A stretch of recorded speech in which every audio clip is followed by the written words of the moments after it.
Ninayo maneno ya kweli fulani nataka niongee kidogo, alafu ndamkaribisha mzee wa neema ataendelea. Jumapili iliyopita Mwalimu Rose aliongea mambo ya msingi sana ambayo ni kama yanaendelea katikati yetu, yamekuwa yakiendelea katikati yetu, na tunaamini Mungu alilituma neno lake ili kutuponya na kututoa kwenye yale maangamizo. Aliongea sana kuhusu manunguniko, na akataki hiyo hapo mahali. Unajua manunguniko na penye ni mahali watu wanaishi, watu wanakaa, na kuna vitu vinaendelea. Sasa wakati natafakari leo asubuhi tunaongea vipi, ni kama nikarudishwa pale kwamba kwa nini watu walinungunika. Kwa mara ya kwanza ninaposoma maandiko, neno manunguniko linasikika kwa wana wa Israeli, na Paulo analinukuu kutoka kwa wana wa Israeli kuwaambia Wakorinto, nasema msiwe kama wao, walinungunika wakaharibiwa na mharibu. Ukisoma kwenye Wakorinto wa kwanza sura ya 10. Kwa nini Israeli walifika mahali wakanungunika? Nini kiliwafikisha mahali pa kunungunika? Unajua manunguniko yana mtego sana. Ukiwa unanungunika unajisikia comfortable. Wakati mwingine unaweza ukawa peke yako au ukawa na company fulani ya mnungunikaji mwenzako. Yaani wakati mnaambiana kuhusu kile mnachonungunika kwacho, unaweza ukakuta lifestyle yenu yote inamezwa hapo. Miezi na miezi inaenda, alafu lawama zote mnakuwa mnamtupia mtu fulani. Unajua huyu ni Steve amesababisha. Ni Steve huyu. Yaani asingekuwepo Steve huyu, yaani mimi simuelewi kabisa. Yaani huyu ndio amesababisha. Kwa hiyo daily mkikutana mnanungunika na lawama ni kwa ajili ya mtu fulani. Na wakati wote anakufanya uwe blind kuona jukumu lako la kusababisha njia itokee. Huo ndio mtego mbaya kuliko wote katika manunguniko. Manunguniko yanakufanya wewe ujione uko salama, ila ni kwa sababu ya fulani. Unajua yule fulani, unajua huyu fulani, unajua yule fulani, wakati wote ana point finger kwa mtu mwingine. Hata wana wa Israeli walinungunika kwa Musa. Wakafika mahali wakakumbuka matikiti, wakakumbuka makomamanga. Hebu waza mtu mzima kama Pastor Mika anakumbuka makomamanga ya Misri. Unajua vitu ambavyo watu wananungunika kwavyo, ukikaa nao waulize, unaweza ukacheka. Ila wakati ananungunika inaonekana kama ni issue very serious. Ila ukiweka mezani, unaona sasa ndio unanungunika kwa ajili ya haya kweli. Mtu amekaa ananungunika kwa ajili ya makomamanga. Huku hakuna makomamanga. Musa umetuleta tufe. Hakuna matikiti. Sio kwamba kuna, yani matikiti haya unayoona kule Kariakoo wapi, haya matikiti unayokata mtaani. Watu walikuwa wananungunika kwa kukosa yale matikiti.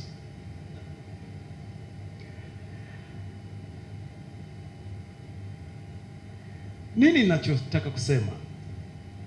Wakati nikawa na tafakari, kwa nini watu wanafika kwenye manunguniko? Kwa nini tunafika kwenye manunguniko? Kwa nini tunafika mahali pa lawama na kuanza kunungunika? Kuna kitu kina miss. Ndio hicho nataka niongee kwako leo. Nikagundua kwamba kilichokuwa kina miss ni kuamini. Ukiona mtu ananungunika haamini. Imani imeibwa kwake. Amewekwa mahali ambapo sio penyewe. Kwa nini? Yesu alisema maneno haya, akasema yote yanawezekana kwake aminie. Na mtu anayenungunika ni kwa sababu kuna vitu haviwezekani. Amekutana na vitu ambavyo amejaribu vimeshindikana. So anapata sababu ambazo zinamfanya aanze kumlaumu mtu mwingine. Mfano kama wana wa Israeli walijiona wako kwenye state ambao wanaweza wakafa wakati wowote, kwa sababu wanaona hawapati kile ambacho wangetarajia kukipata. au walikuwa wanakipata. Na kwa sababu hiyo lawama zote zikamwendea Musa kwamba wewe umetuleta ili tuje tufe hapa. Manake walikosa kuamini kwamba Mungu anaweza kuwavusha, kwa sababu yeye ndio aliyowatoa kule akawavusha bahari ya Shamu akawafikisha mpaka hapo walipo. Wakasahau yoyote, wakasahau vile Mungu alivyosema nao njia nzima kutoka wanatoka Misri. Ila ile hali waliokuwa na ifesi ikawafanya waanze kunungunika kwa ajili ya Musa. Kwa nini? Imani haipo mahali pake.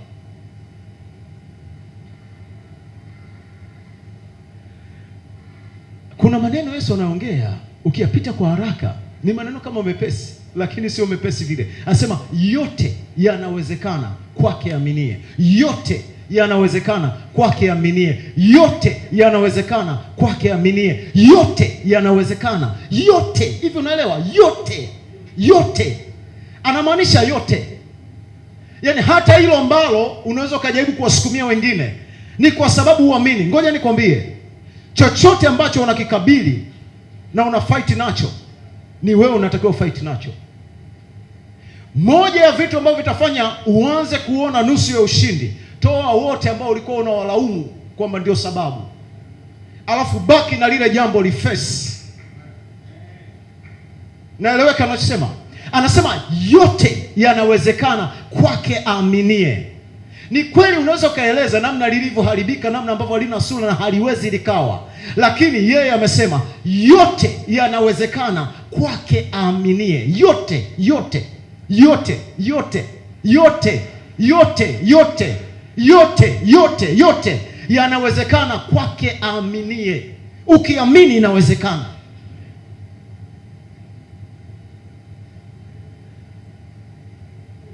Kuna changamoto fulani ambayo ipo, ambayo pia natamani address.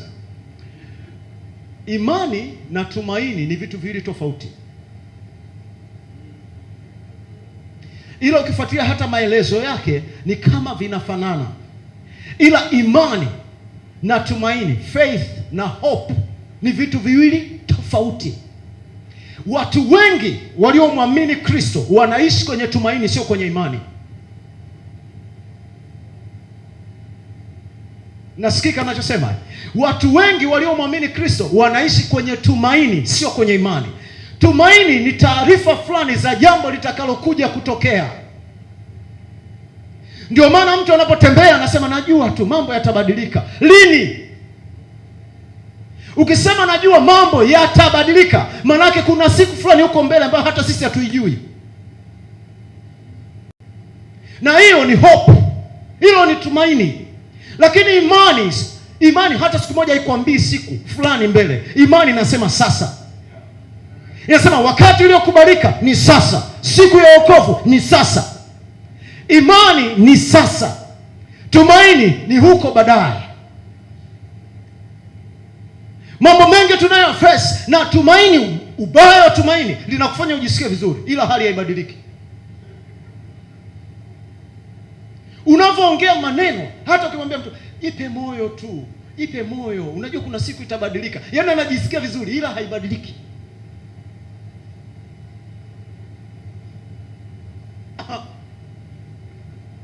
Sikia, mtu maneno ya tumaini ni mazuri, kuna wakati yanatakiwa yatumike, lakini imani ndio kiboko ya mambo yote. Na Mungu anasema mwenye haki wangu ataishi kwa imani, sio kwa tumaini. Ataishi kwa imani. Maana mwenye haki anaishi kwa now, sio tomorrow. Anaishi kwa now, yaani anaishi kwa sasa. Yaani kila kitu kuhusu yeye ni sasa. Aishi kwa baadaye, kwamba najua Mungu kuna siku atakuja atafanya. Lini? Najua mambo atakuja atabadilika. Lini?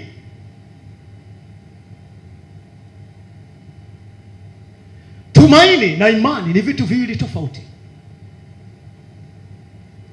Kama ulikuwa umekaa kwenye tumaini, toka anza kukaa kwenye imani. Wrestling, mieleka kukaa kwenye imani sio mchezo mzee. Moja ya vitu vinavyofanya uweze kukaa kwenye imani, sahau hisia zako. Wote wanaokaa kwenye imani, kujisikia, kuhisi kote lazima kufe, kwa sababu imani inafanya kazi tofauti na hisia.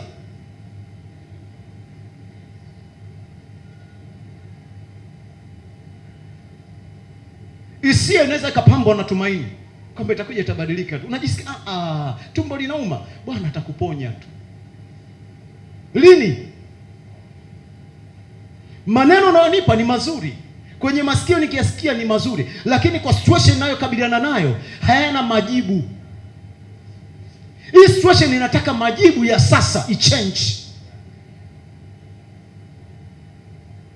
Ndio maana hata wagonjwa wa ukimwi wanasema ishi kwa matumaini.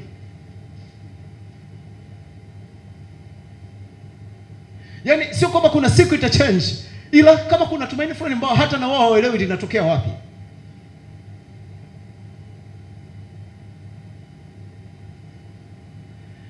Imani ni sasa. Naeleweka nachosema eh? Imani ni sasa. Anasema yote yanawezekana kwake aminie. Ngoja niwaambie wenye haki, nyinyi wote ni wenye haki katika Kristo. Na amesema wenye haki wanaishi kwa imani. Wenye haki wanaishi kwa imani. Kwa nini wenye haki wanaishi kwa imani? Ili mission ambayo Mungu kaiweka ndani yao waifanikishe. Sikia, kinachoweza kupindua ulimwengu, kinachoweza kufanya tufike kwenye goal ambayo Mungu ametupa, sio wingi wa hela, sio wingi wa mali, sio vitu fulani, no, ni imani. Kwa sababu imani ndio inatoa direction. Imani inakuonyesha wapi unatakiwa uwe. Imani ndio inakwambia nini kinatakiwa kitokee. Naeleweka ninachosema? Na hasa kwenye kazi ya Mungu. Kazi ya Mungu hii, imani ndio inayosababisha vitu vitokee. Imani ndio inasababisha vitu vikae mahali pake. Tungekuwa tunaweza tukafanya hiyo exercise, tungeifanya. Mzee wa Neema, fungulia hela zote zilizoko kwenye account, afu waambie watu wafanye huduma. Utaona kituko kitakachotokea mzee. Utagundua kumbe na sio hela inayofanya watu wafanye huduma. Kuna kitu zaidi ya hapo. Kuna safari ambayo lazima ifanyike ndani ya mioyo ya watu. Kuna kitu. Sometimes Mungu anaacha situation fulani kwa ajili yetu na kwa ajili ya baadaye. Sio kwa ajili ya vile ambao tunafikiri kwamba hatuna, no. Anasema yote yanawezekana, sio kwa sababu una hela. Anasema yote yanawezekana kwa sababu unaamini. Ndio maana Waebrania anasema kwa imani wakaangusha milki za wafalme, sio kwa vifaru, sio kwa mabomu. Anasema kwa imani wakaangusha milki za wafalme. Anasema kwa imani wakafunga vinywa vya simba. Simba na jeuri yake anafungwa na kitu kinaitwa imani. Kwa macho hakionekani, lakini katika roho kina uwezo wa kufunga kinywa cha simba kisifanye kitu.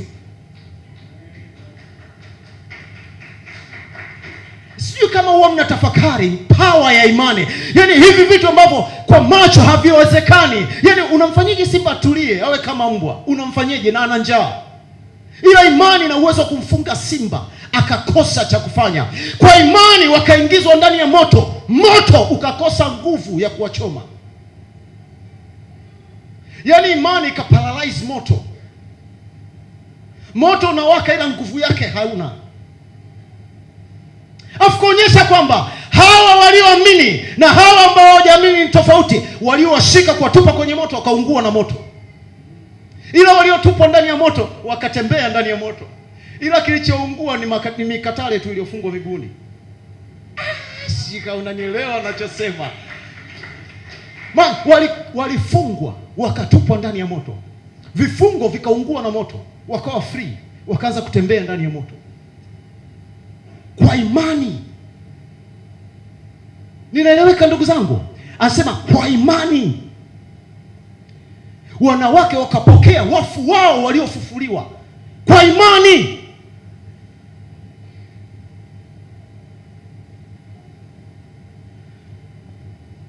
Unajua, imani ikiingia ikaanza kufanya kazi ndani yako, huwa hauta force.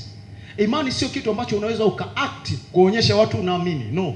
Imani ni kitu automatically kinavyoinuka ndani yako, kwa sababu imani ni mbegu inatupwa ndani yako. Ikitupwa ndani yako ikainuka, inakufanya uanze kuact ambavyo hata na wewe yamkini unaweza usijielewe sana, ila una act kwa nini? Kwa imani. Kwa sababu imani ni kama mbegu ya mwanaume ndani ya mwanamke ambayo ameshika ujauzito. Mwanamke akishika ujauzito, hauwezi kumlazimisha kwamba sasa usianze kutembea kama vile umebeba vyuma. No, namna yake ndani inamlazimisha atembee anavyotembea, kwa sababu kuna kitu kimo ndani. Naeleweka nachosema? Ndivyo imani ikiingia ndani ya mtu, imani ikiinuka ndani ya mtu, huwezi ukamwambia kwamba hili linawezekana. Yeye atasema linawezekana.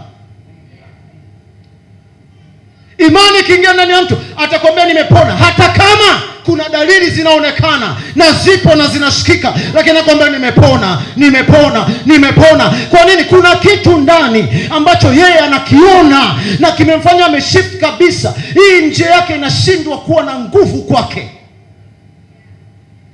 Naeleweka anachosema? Kuna mtu ananielewa anachosema? Nauliza, kuna mtu ananielewa anachosema?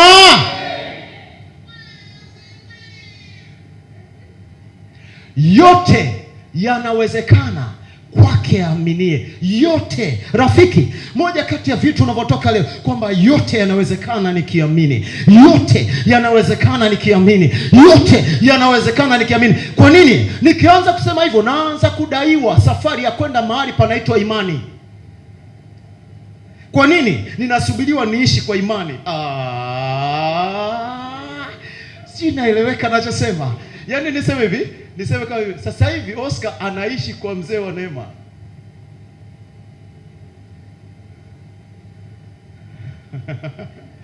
Amna hata mmoja amenidaka. Nasema hivi, sasa hivi Oscar anaishi kwa mzee wa Neema.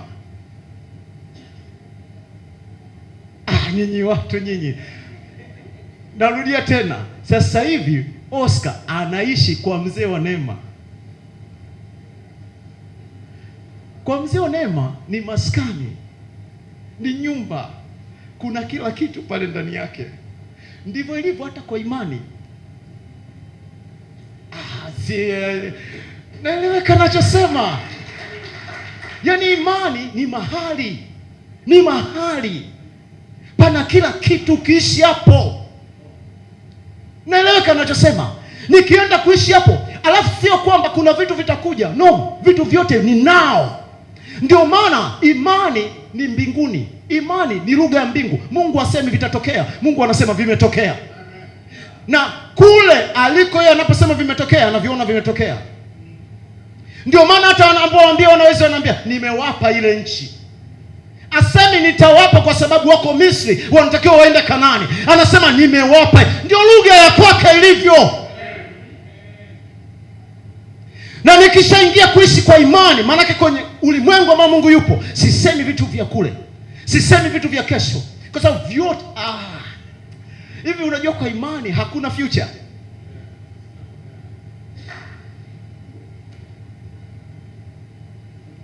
Destiny. Nyinyi ndio mnahangaika na destiny yangu.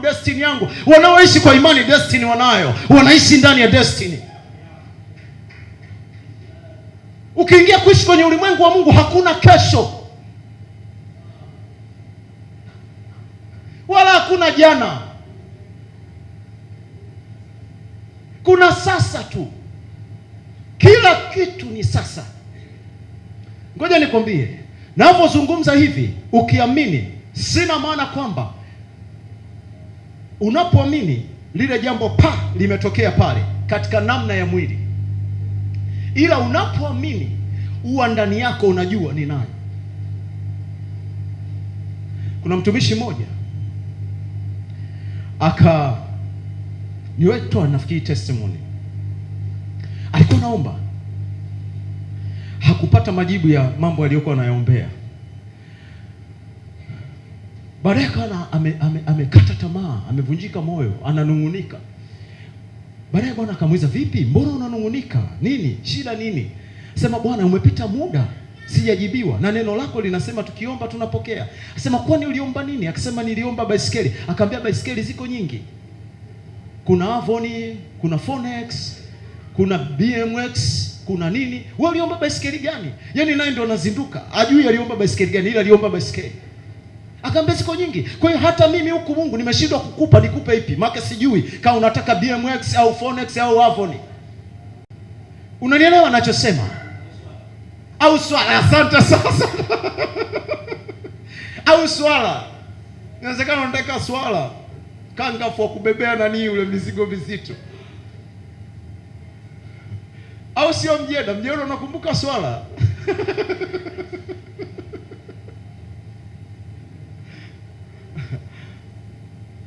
Ndio akazinduka. Hivi kumbe natakiwa niwe specific. Watu wengi pia hawajibii wanapoomba kwa sababu wako specific. Mungu, naomba kazi, naomba kazi, naomba kazi. Kazi gani? Yoyote. Hamna kazi yoyote.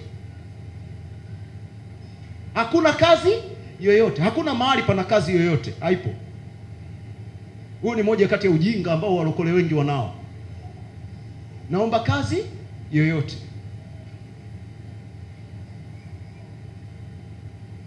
Ni kama yule ambaye hataki kinywaji kimpite. Akikaribisha, hapa tukuleta kinywaji gani? Niletee tu chochote. Makaza unaweza ukachagua hapo ukakuta hamna hapa, afu ukakosa. Pepsi hakuna, ka Pepsi. Inabidi tu utie leta yoyote tu. Yoyote ambayo wewe unaipenda leta. Mungu hayuko hivyo. Lazima uwe specific. Unataka Mungu afanye nini? Alipofunguliwa macho katika hilo, akamweleza Mungu kwamba Mungu, nataka baisikeli aina hii na aina hii ya Kimarekani, made in America, USA. Nataka na meza kwa ajili ya ofisi na kiti. Akataja design ile. Basi akawa amemaliza. Baadaye Bwana akamwambia, unategemea vitatendeka au vimetendeka? Ndio macho yake yakafunuka alipotazama. Warumi sura 4 anasema, Mungu awafufuae wafu, mwenye kuyasema yasiyokuwepo kama kwamba yapo. Yaani yeye waga anasema vitu ambavyo havipo ezifu vipo. Yaani ni kama nimesema hapo hivi, mnaona watu walivyo maelfu, angalia hao huko waliofika mpaka kule, angalia na hao hii, angalieni tuko 80,000 humu ndani. Afu wengine wanaangalia sasa, ila pastor naye tuko 80,000 humu. Hani kwa no, kuna rem naanza kutembea, naanza kuyasema yasiyokuwepo kama kwamba yapo. Kwamba hawa Wahindi wananibariki sana wanavyoelewa kuliko Peter bwana. Peter, inakuwaje hawa Wahindi wakushinda kuelewa? Unaanza kugeuka unaangalia Wahindi wako wapi?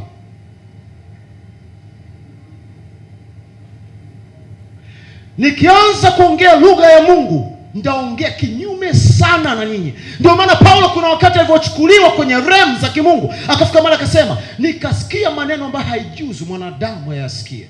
Kwa nini? Wasingenielewa nikiongea. Aliongea kwa sehemu hawakumuelewa. Angeongea yote. Ni kama hata sasa maneno mengine anaongewa hayaeleweki kwa watu. Naeleweka anachosema jamani? Jana nikawa na share na mzee wa Neema.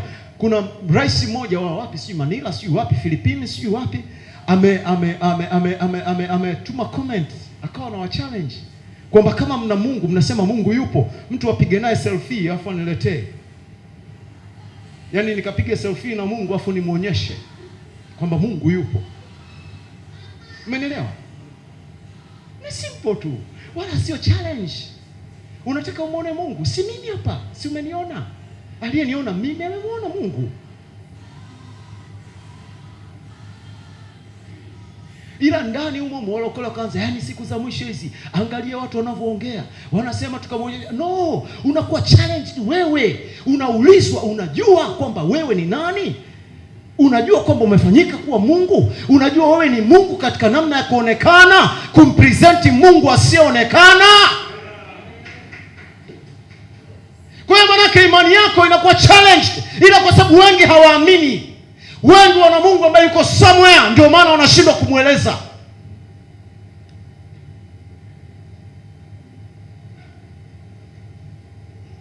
Mungu kama anaishi ndani yako, ina maana wewe ni Mungu. Ila kwa nini manifestation ya Mungu haitokei? Kwa sababu hata wewe mwenyewe uamini.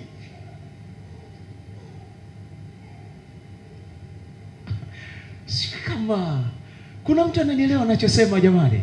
Nauliza, kuna mtu ananielewa ninachosema? Anasema chanzo cha imani ni kusikia, na kusikia huja kwa fundisho la Kristo. Chanzo cha imani ni kusikia, kusikia fundisho la Kristo. Kristo neno lake linapofundishwa, linapoachiliwa, huwa ndani yake limebeba mbegu ya imani. Mtu anapolisikia na akatembea katika hilo, imani inaanza kutenda kazi kwake. Ndio maana Yesu akasema, wote wanaoishi ndani ya hiyo imani, yote yanawezekana. Yesu pia aliishi hapo. Hata wakati wanavuka, kipindi fulani wanavuka bahari ikachafuka. Bahari ilivyochafuka, wanafunzi wakajaribu ujuzi wao wote, wakashindwa. Wakarudi kumwamsha kwamba, Bwana, vipi, haujali kama tunaangamia?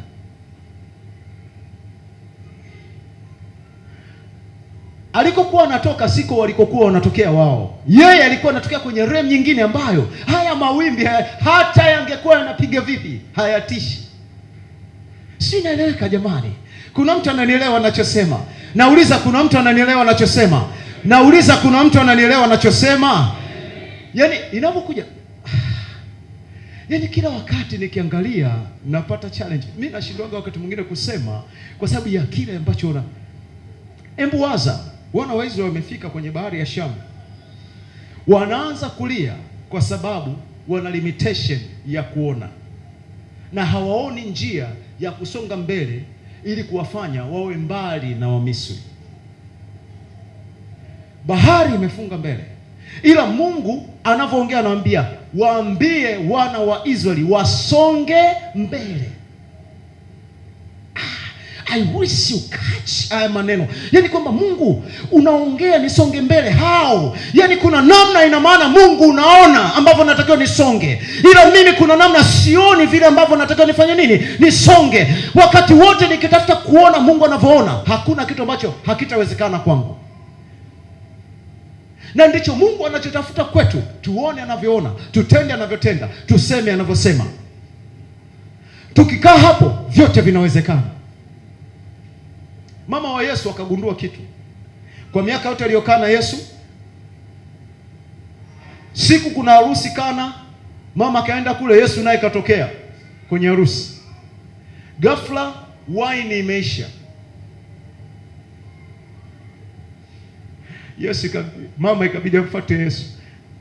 Nina uhakika huwezi ukamfuata mtu kumwambia jambo kama hujawahi kuona akitenda vitu fulani. Yule mama lazima nyumbani somehow Yesu aishaifanya mambo ya utata. Yaani lazima kuna vitu Yesu alifanya vya utata nyumbani. Mama akasema, Yesu hata hii issue anaiweza. Kwa yale aliyofanyaga nyumbani, hata hii issue ni ndogo. Yesu, hao watu wine imeisha.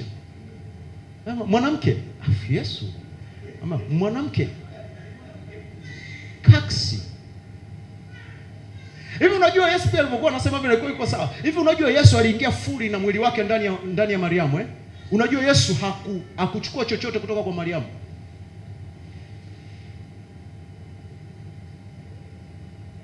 Unaweza ukaleta maelezo ya science kwamba unajua ndani ya mwanamke huaga anatoa mwili, si mbegu ile mwanaume, si Yesu hakuchukua hiyo kitu. Yesu aliingia fully, boom, akakaa.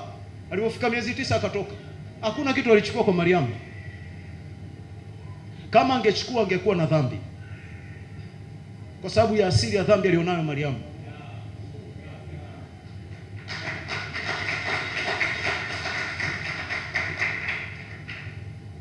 Neno akafanyika mwili. Yaani ni neno, ilikuwa ni full word, afu inafanyika mwili yenyewe, bila kutegemea chochote kutoka kwa mama yake. Mama yake ametumika kama package tu ya kubeba.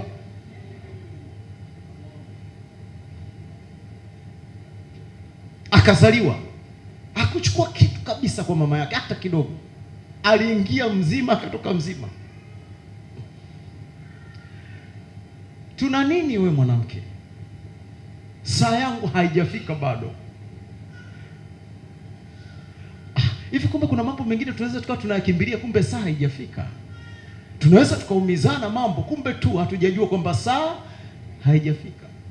Kuna wakati tunaweza tukataka tusukume vitu kwa nguvu vitokee, kumbe saa haijafika. Ikifika saa utashangaa unagusa vitu vinaenda. Kwa nini? Saa imefika.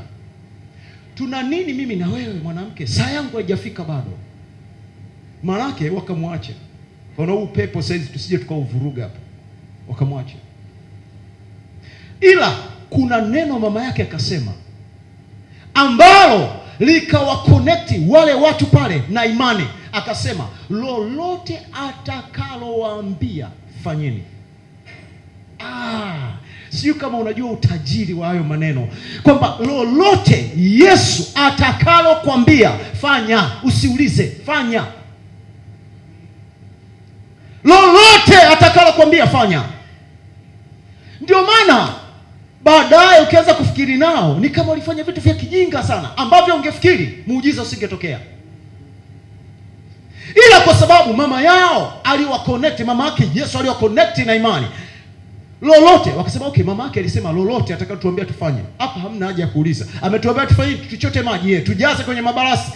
Watu wakachukua maji, wakajaza kwenye yale mabarasi ambayo walikuwa wananawia kabla ya kuingia kwenye ibada zao. Jaza maji. Tumemaliza, tulishajaza yale maji uliotuambia tujaze. Sasa nini kinatokea? Chota hapo kwenye bomba, peleka kwa nani? Kwa mkuu wa meza. Hivi unanielewa eh? Unaweza ukaleta mgomo kwamba acha nipeleka kanawe, nipeleka kafanye nini? Afa kuambia chota, peleka kwa mkuu wa meza, unachukulia chombo cha wine. Maana walichukulia kwenye chombo cha nini? Cha wine, sio jagi la kunawia. Walichukulia kwenye chombo cha wine. It means hiki tunachokiweka humu tumetangaza kwamba ni wine. Peleka kwa mkuu wa meza. Akakinga, akachota, akapeleka kwa mkuu wa meza. Sasa na wao walipotoka baada ya kukiacha kwa mkuu wa meza kusema leo si kuna nini kinakwenda kutokea hapa? Manake unaweza kaitwa uulize, sasa umeleta kwa ajili ya nini? Maji haya umeleta kwa ajili ya nini? Mkuu wa meza alipopokea kama chombo ambacho kina wine ndani yake, akamimina. Alipotest anasema wine njema hata sasa.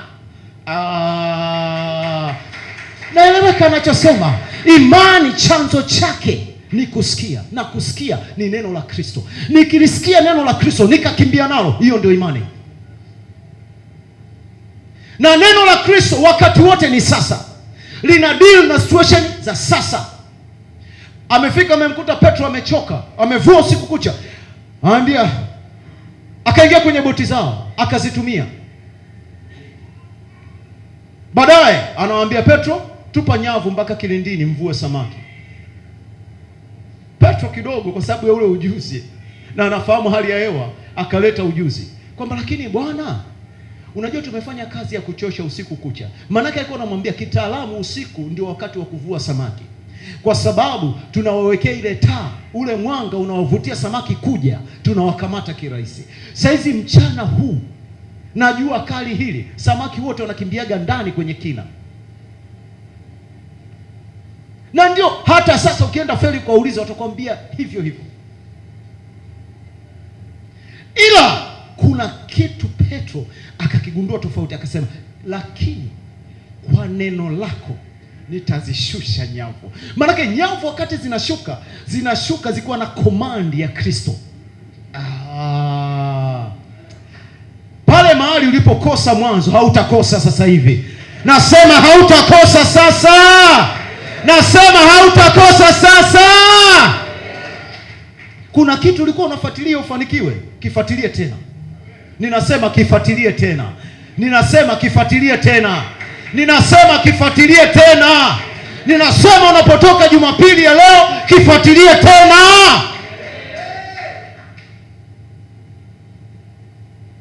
Petro alipotupa zile nyavu, zikafika zikatulia. Baadaye wakaanza kuvuta. Wakati wanavuta wakaanza kushangaa, nyavu zimekuwa nzito. Vuta, kuta samaki wengi mpaka nyavu zinachanika. Beba, jaza kwenye chombo chao. Wakawaita na wenzao wakajaza. Vyombo vikataka kuzama, mpaka vyombo vikataka kuzama. Naamini Petro hakuwahi kuvua samaki wengi kama siku hiyo. Kwa nini? Kwa sababu ya neno la Kristo. Alivua kwa neno la Kristo. Unaweza fanya kazi ya kuchosha kama ni wewe, lakini sio kwa neno la Kristo. Narudia, unaweza kufanya kazi ya kuchosha sana kama ni wewe unafanya, lakini sio kwa neno la Kristo. Ukifanya kazi kwa neno la Kristo, lazima iwe na ushindi, lazima iwe na matokeo. Petro baadaye akagundua kwamba no, this is not normal, sio kawaida. Maandiko yanasema akaenda akaanguka kwenye miguu ya Yesu, akaambia ondoka kwangu, mimi ni mwenye dhambi. Manake hii zawadi ulionipa si stahili, kunibariki kiwango hiki si stahili. Yesu mtata anaweza kumbariki mtu mpaka akaokoka. Achana na ile njoo kwa Yesu atakubariki. No, anaweza akakubariki huko huko, afu ile baraka ikakutishia mpaka mwenyewe ukajisalimisha.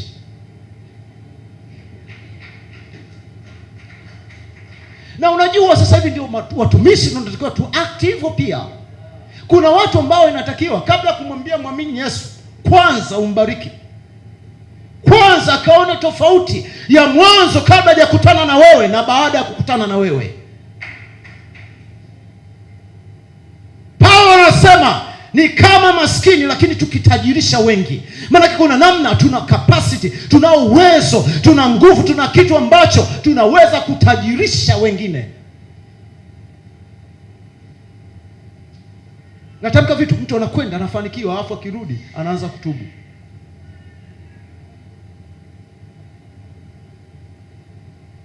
Yote yanawezekana kwake aminie. Kwani Kristo amewahi kusema na wewe neno gani? Lile neno ambalo Kristo amesema na wewe, lishike, liweke ndani yako, lichukue ujauzito ndani yako, uwe mjamzito wa neno la Kristo, utaona matokeo. Nasema hivi, uwe mjamzito wa neno la Kristo, utaona matokeo. Uwe mjamzito, uwe mjamzito. Ngoja niwaambie, hakuna kitu katika maisha haya ya Kristo na kumwamini kinaweza kikatokea tu from nowhere, boom, ukakuta kuna vitu vimetokea, miujiza fulani. Hamna kitu cha namna hiyo. Kuna namna ambavyo mioyo yetu lazima iamini, ikae pale Kristo anapoitarajia, ili matokeo yatokee yanayotakiwa. Kuna namna imani ikianza kuoperate ndani yetu, jambo lisipotokea linakuwa ni muujiza.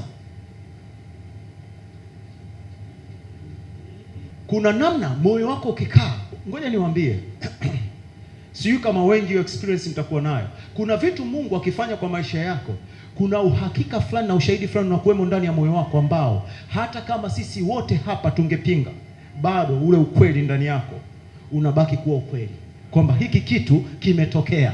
Hata kama sina ushahidi wa kuonyesha nje, lakini nakiona mtumishi. Ni kama yule anayesema, nyinyi mnasema mwenye dhambi mimi sijui, ila nalojua nilikuwa kipofu, sasa naona.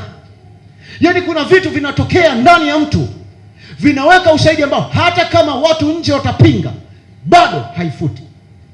Yule mtumishi ambaye aliomba zile baisikeli, Bwana alipomwambia kuhusu imani, kwamba imani ni sasa, sio jana, sio kesho. Imani ni sasa. Manake kama unaamini, manake imeshakuwa, manake unavyo. Na kama unavyo, manake lugha mojawapo ya mtu mwenye navyo nini? Ni shukrani, sio maombi. Ndio maana nikasema siku moja, nafikiri tuko mwalimu, nikasema kama kuna manifestation kubwa ya mtu aliyeamini ni shukrani. Ila unaposhukuru ndani ya kanisa, inaonekana kama ni maombi dhaifu ya mwisho ya mtu anayemalizia maombi. Shukrani. Ila shukrani ni silaha nzito sana, kwa sababu shukrani devil anapoisikia anajua huyu mtu anaamini. Ila ilivyokunjwa na kupindishwa, watu wanashukuru kile ambacho wanakiona kwa macho, sio kile ambacho wamekipokea ndani ya moyo. Kwa moyo mtu uamini hata kupata haki. Nikishapata haki nataka nianze kushukuru.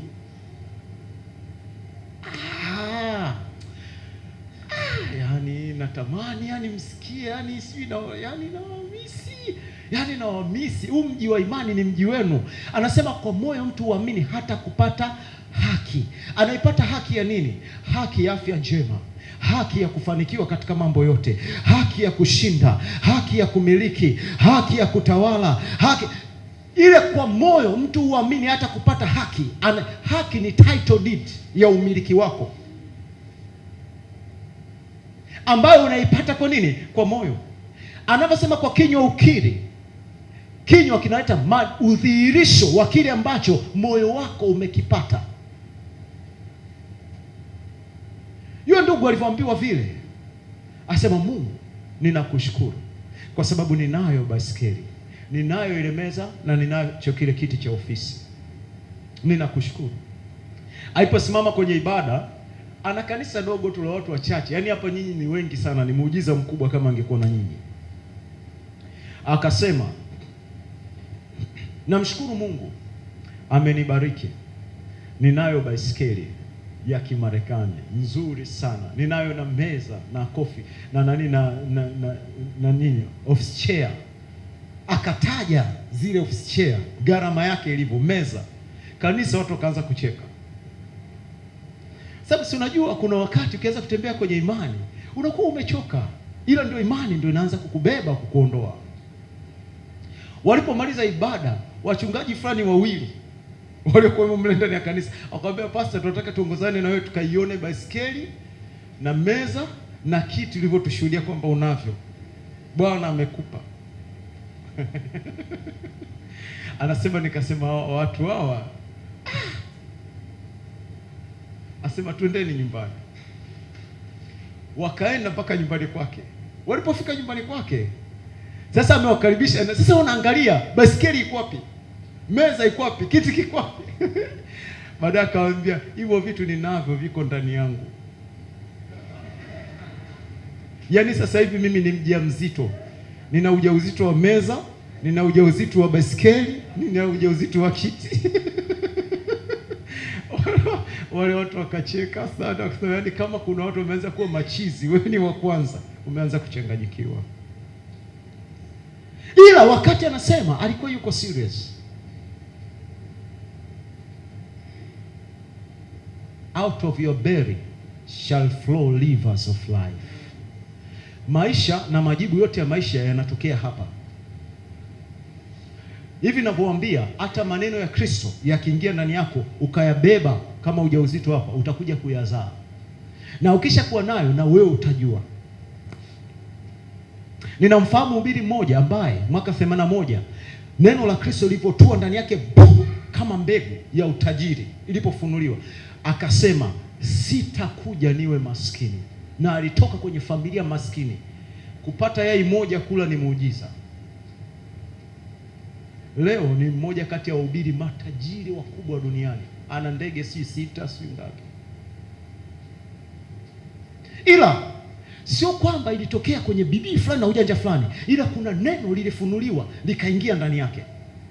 Akapiga kelele ujauzito ulivyotungwa ndani yake. Afu ule ujauzito kaanza kukua, ujauzito unaoitwa utajiri.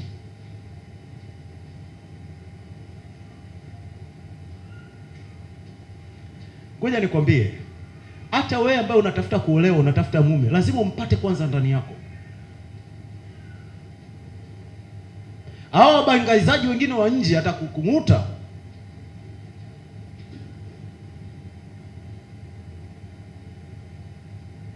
Naeleweka anachosema? Mke lazima umpate ndani yako. Sijawahi kuambia kabla sijamuoa Rose, mimi niliomba mke anaitwa Rose. Na niliandika jina Rose, niliandika. Nilikuwa nalipenda tu Rose. Nikaandika. Sijawahi kumwambia hata yeye. Kuna vitu ambavyo niliviandika ambavyo baadaye nikagundua kwamba ni yeye. Nilivyoomba vile, nikiwa Mbeya, akaja jamaa mmoja anaitwa Elias, ambaye ndio alinichukua, nilikuwa naishi naye Mwanza. Akaniangalia, akaniambia, wewe mke wako yuko Mwanza wewe. Afu mke wako anaitwa dada Rose. Na mimi niko nimeomba, unajua. Yaani unajua ilikuwa kama sinema. Akaniambia, siku kienda utakutana naye. Akaongea vitu, aliongea vitu vingi sana. Ikatokea kweli mimi sina ndoto ya kwenda Mwanza wakati huo. Nimeenda Mwanza, nimeingia tu church, nilivyomtazama tu nikasema ndio yule nilikuwa naambiwa, ila ndani nikasema kwa sababu kaniambia sio yeye. Sitaki mimi mtu kuambiwa. Neno likitoka kwa Bwana hakuna mtu anaweza kulizuia. Hakuna mtu. Kuna kitu kilikuwa kimetungwa ndani na nikakiachilia. Sikia, maisha yetu yote na matokeo ya kila kitu kinachoendelea katika maisha yetu vinatoka ndani yetu, sio nje yetu. Nyinyi wote mliokaa hapa, labda mzee Neema anaweza sijue, lakini mmetoka ndani yake. Sisi wote, yani mradi tuko chini ya cover ya vision hii, tumetoka ndani yake. Kwa sababu huwa vinazaliwa vinavyotoka ndani yetu, sio tunatafuta vinavyokuwa nje yetu. Naeleweka anachosema jamani? Hata mtu anavyoshift kutoka idadi ya watu 200 kwenda 1000, wale watoto wote anawazaa kutoka wapi? Ndani yake. Kwa sababu ni kitu ambacho amepewa ndani ya kusudi ambalo anakuwa amepewa kwenye maisha. Hakuna kitu kinachohusu maisha yako na mafanikio yako ambacho kiko nje yako. Vyote viko ndani yako. Tembea kwa imani, vizae hivyo vitu. Na neno la Kristo wakati wote litagusa hivyo vitu vitokee nje. Amen. Amen. Amen.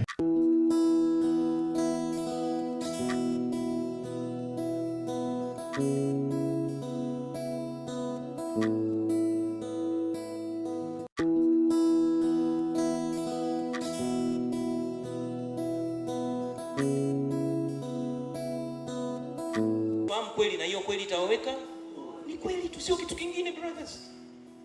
Hauwezi kuwekwa huru na mafuta, ila utawekwa huru na ufahamu ambao zamani zile kabla ufahamu haujaja ulitumika kama ishara kwa mafuta. Hii ni Saa ya Neema na Kweli inayoletwa kwako na Pastor Kiongozi Siza Masisi, mzee wa neema wa Spirit Word Ministry iliyoko Ukonga, jirani kabisa na Stakishari Polisi. Ratiba za ibada ni kila Jumapili kuanzia saa 3 kamili asubuhi hadi saa 6:30 za mchana, na kila Jumanne kuanzia saa 11:30 hadi saa 12:30 za jioni. Mzee wa neema anaunana na mtu mmoja mmoja kila siku ya Jumanne hadi Jumaa. Muda ni saa 3 kamili asubuhi hadi saa 10 kamili za jioni. Kwa mawasiliano zaidi tupigie 0753999989. Ni neema juu ya neema.